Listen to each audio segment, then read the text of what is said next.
সুন্দরভাবে পরিচালনা হচ্ছে।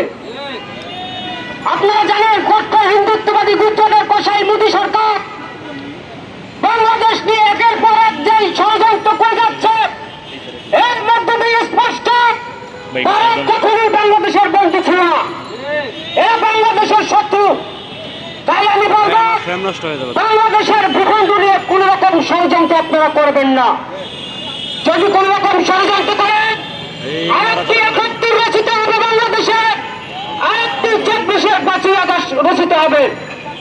কিন্তু বাংলাদেশের ভূখণ্ড নিয়ে আপনারা যে ষড়যন্ত্র করতেছেন, আমার দেশের ১৮ কোটি জনগণ যদি মাঠে নেমে আসে আপনার ওই সুপার পাওয়ার অস্ত্র দিয়ে কোনো কাজ হবে না।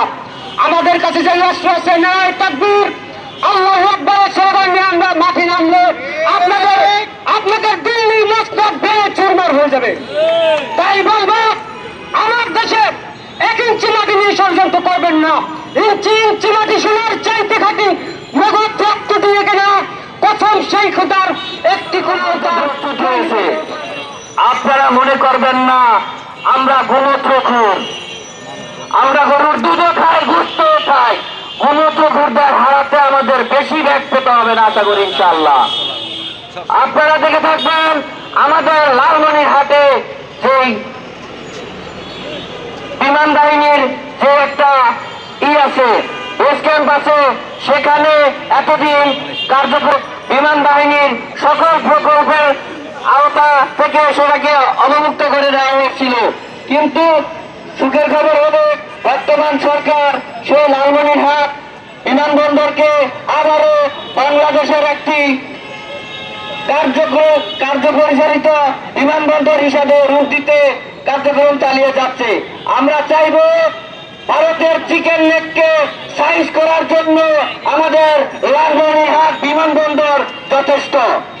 এই লালমনিরহাট বিমানবন্দরকে আধুনিকায়ন করার জন্য যা লাগে আমরা আমাদের সরকারকে তাই করার আহ্বান জানাবো। আমরা এই সরকারের পাশে আছি। গণ অধিকার পরিষদ আজ থেকে ২ বছর আগে ভারত বিরোধী আগ্রাসনের যে কার্যক্রম হাতে নিয়েছে, অনেকে আমাদেরকে ছোট করেছিল, অনেকে আমাদের নিয়ে অনেক প্রশ্ন তুলেছিল। আমরা বিভিন্ন এজেন্টের হয়ে কাজ করছি, বিভিন্ন দলের মধ্যে হয়ে কাজ করছি। আজকে বাংলাদেশের আপামর জনতা বুঝতে পেরেছে যে না, গণ অধিকার পরিষদ যে ভারতীয় আগ্রাসন বিরোধী কার্যক্রম চালিয়েছে সেটা দেশের জন্য, দেশের সার্বভৌমত্বের জন্য সঠিক ছিল। আমরা বাংলাদেশের স্বাধীনতা সার্বভৌমত্বকে টিকিয়ে রাখতে যে কোনো পদক্ষেপ যে কোনো মুহূর্তে নেওয়ার জন্য প্রস্তুত আছি ইনশাআল্লাহ। সবাইকে ধন্যবাদ। আসসালামু আলাইকুম।